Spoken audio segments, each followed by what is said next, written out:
Hey guys, welcome back. So today we're going to go over some graphite techniques for building up tone. And so first of all, I want to talk about your graphite pencils. First of all, on the graphite pencils there's a scale of H's and B's. In the middle is your HB pencil, and most of you guys have this. It's your, like that kind of that number 2 pencil that you use for all your Scantrons and all that. That HB on there, actually, it's not like a brand or anything. It's actually telling you what kind of pencil it is. And it's right in the middle. It's this, you can see the scale here. You have H's and B's. This is the HB pencil. It's the divider. So it's right in the middle. On this side here, we have our H's, which are hard and light. The higher the number, the H, the lighter and harder that graphite becomes. So like you have an H, 2H, 3H, 4H, so all the way up, all the way up to 9H. So again, the higher the number, the harder it gets, the lighter it becomes. Now, you see it like here, I don't know if you saw this, but I have this little area. These pencils, these are no good. Don't use them. All right? You might have a set. In fact, I do have a set, and I do have a 9H.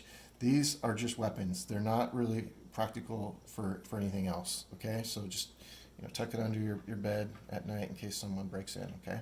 So anyway, don't use those. They're not fun. Okay, so 2H, they start to become a little bit more useful, and I have a 2H here in this set, and that's what I recommended you guys getting as well. So 2H through a 9B. These are awesome. This is a great range. Again, on this side you have B, 2B, 3B, so on, all the way to 9B.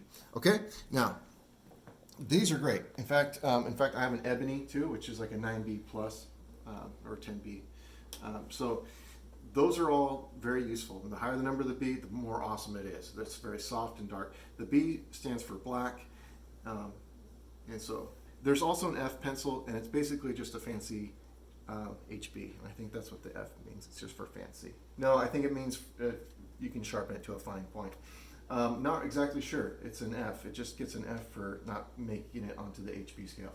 All right, those are your pencils. Use them however you want.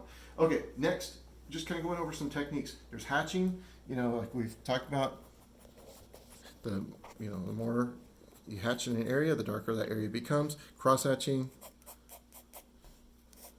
Hatching, then you add intersecting lines, that becomes cross hatching. All right, there's all sorts of different forms of it. There's the stippling. You can make little dots. The more little dots you put in an area, the darker that area becomes. And again, you don't want to probably do a graphite drawing with just stippling. It just takes way too long.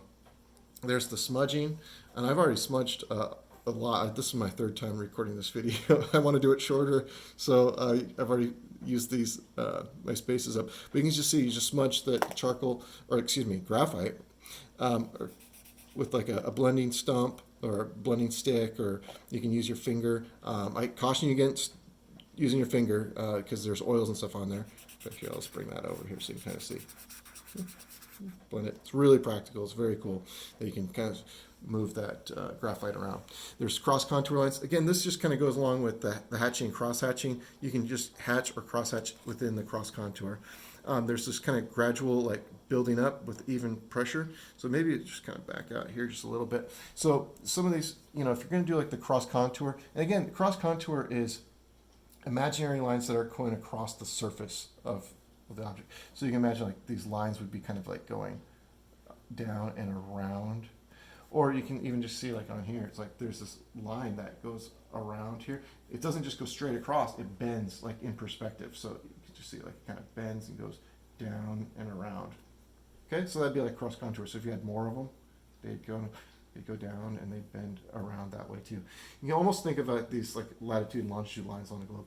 Now, the reason why you mention it is just because you just like hatch, and you can kind of shade, hatch and cross hatch in the direction of that cross contour. That's the practical use for those lines.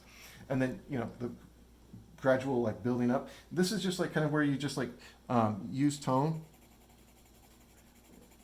So that's like hatching or like kind of cross hatching. But basically, or you can kind of just make little swirls. It doesn't really matter how you do it. It's just like you kind of just create like a soft kind of even pressure and go over it and just kind of build up tone. The more you go over it, the darker that area becomes. You can do like scribbling. Sometimes people use like scribbling. in an area to build up tone, that's fine. People do whole drawings with like kind of scribbling techniques, and it's cool if you like that. There's reductive methods, which is pretty fun. In fact, maybe I'll show you. Maybe I'll show you right here. So there's a highlight right there. I've already pulled this out once. Let's pull it back out again. All right. So let's say you've blended, you've used some smudging techniques. So you've smudged some graphite across an area. You can take your eraser and you can draw into it. You can kind of pull it back out. And you're like, oh, I didn't want that. Well, so you smudge it back out. And if you want a little, like, to kind of, like, firm it back up, like, kind of cross hatch back into it. So, you don't like it, smudge it out. You can erase it again. It's pretty malleable. So it's what's really cool about graphite. You can do lots of things to it. I've also kind of did some up here, but I'll just show you. Let's just say you wanted like a line. Let's just give them like a cool eyebrow. Let's just mess around. All right, we're gonna put that line here. Okay, watch this. This is a eraser stencil. Isn't that pretty cool? There he is. All right. So anyway, you can do stuff like that, and if you don't like it, you can only use parts of them. Sometimes you can kind of blend that out, and so these are practical. You can make your own. You can get some thin cardboard, and you can cut it out. Anyway, moving on. You guys get the idea with the erasers. You can draw with them, and I actually really like that because it's like kind of how you see things. You can pull out lights. You can also do this thing called bruising. I'm going to slide this ruler underneath here just so you guys, because I don't want to ruin the piece of paper beneath this.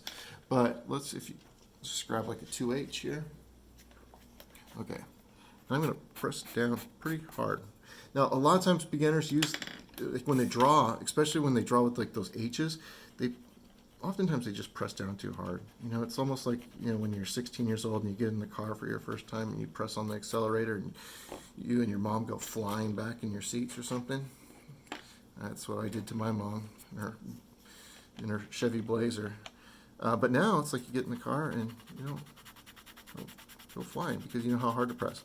So this was what happens to beginners a lot of times when they draw with those pencils. You see, so I did this on purpose. Most people do it on accident, and they don't like that because you see like the ghost drawings or like your preliminary sketches in there, and they don't want that. So that's why I don't suggest many beginners drawing with those H's, because a lot of times they don't see the line, so they press down harder than they should. That's why I think just drawing with an HB pencil is just a great tool for the job. You can always press down light. If you need to press down, you want it darker, you can always press down just a little bit harder. All right, so if you want to fly back in the seat of that Blazer, just press down a little bit harder, okay? So anyway, but you can do this in, like I've shown, like on a previous example, a previous demo. I drew my name in there. And so you can do this on purpose, or if you have like little kitten whiskers or something that you want to put in, or an area that you want lights. It's kind of a fun little technique. And you can use, and I call it bruising. I don't know what the real name is for it. But anyway, so you can do stuff like that. And there's other things too, like if you want to create like feathers or like scales or stuff like that. That all creates tone, all right? And so there's lots of different ways to go about doing this. But the one thing that you want to do is, whatever you do, is you want to incorporate that full range of value. So this is what we call it. We want a full key drawing. So we want to have like our 1 to 9 and all of those in the 7 different tones between those. All right. So again, how do we start off these drawings? Really quickly, you do kind of a gesture sketch. I like to do like just very kind of light mapping of just like those tones. And this is where those blending sticks are so useful, because you can say, oh yeah, it's darker in here, so you can just kind of throw some of that tone in there. Now this is not like, that's not done, but you can go back in, like right here. There's a highlight right here, so I want to pull that back out. Sorry. Hopefully it wasn't in the way. I got too much. I need to make this darker. So if you can always erase and then add back into it. So using reductive and additive methods. And so then you can, hatch, cross hatch, kind of blend, and you kind of create tones, however you want to do it. There's stippling. Some of these areas, I don't know if you guys can see this on here. There's these little dots and stuff. Those are great times to put little dots in those drawings. All right, there's lots of different techniques that you can use for creating tones. So after you just kind of sketch things out, I do some little light mapping just to try to just get those values in place, and then you just keep rendering it more and more to completion. After I kind of sketch things out, I look at like the negative space. Like I'll look at this, see this shape, and I was like, yep, let's draw that shape. Does that line up?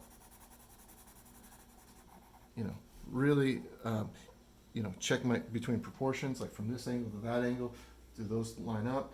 And then just like all those things that we've learned so far to get good proportions. And after you get your proportions, it's just using contrasting tones and placing those in your drawing. So I like to first identify like where my lightest lights are and where my darkest darks, and then everything else is relatively a value somewhere in between there. All right, and so here's my finished example. This is like our little demo. So I would like you guys to kind of do little warm-ups and just kind of play and figure out what these graphite pencils can do. And then after you've kind of played around with maybe these techniques, make a value scale, then it's time to start your finished drawing. And I did this one today. This is my demo, and looks pretty good. I'm proud of it. Now, this cloth and stuff on here, pretty easy. All those techniques were used in here. You can see, in fact, this cloth is really easier than you might think. Make these dark, like grab a 6B or 9B pencil, and then you can kind of press down hard. Then you can borrow some of that graphite and bring it into these areas just with like smudging it. And you can go back out and like erase little highlights in there. If you need to get more contrast, you can just kind of go back over and just kind of gradually build up some tones. There's hatching, cross hatching. You can see like I have hatching in here. There's cross hatching. There's stippling going on. I don't know if you can see that there's use some stippling in some of those areas. There, some of these kind of like these feathers that were in this bird. There's all these different types of techniques that you can use together to create the desired effects that you need. So anyway, this is an example. It will be in the module. You can see kind of step-by-steps of this one. And I also have some other examples from when I've been up at class. I have a kind of step-by-step on this one, as well as some of these other drawings that I did up at Green River. Anyway, you guys have a great night. We'll see you later.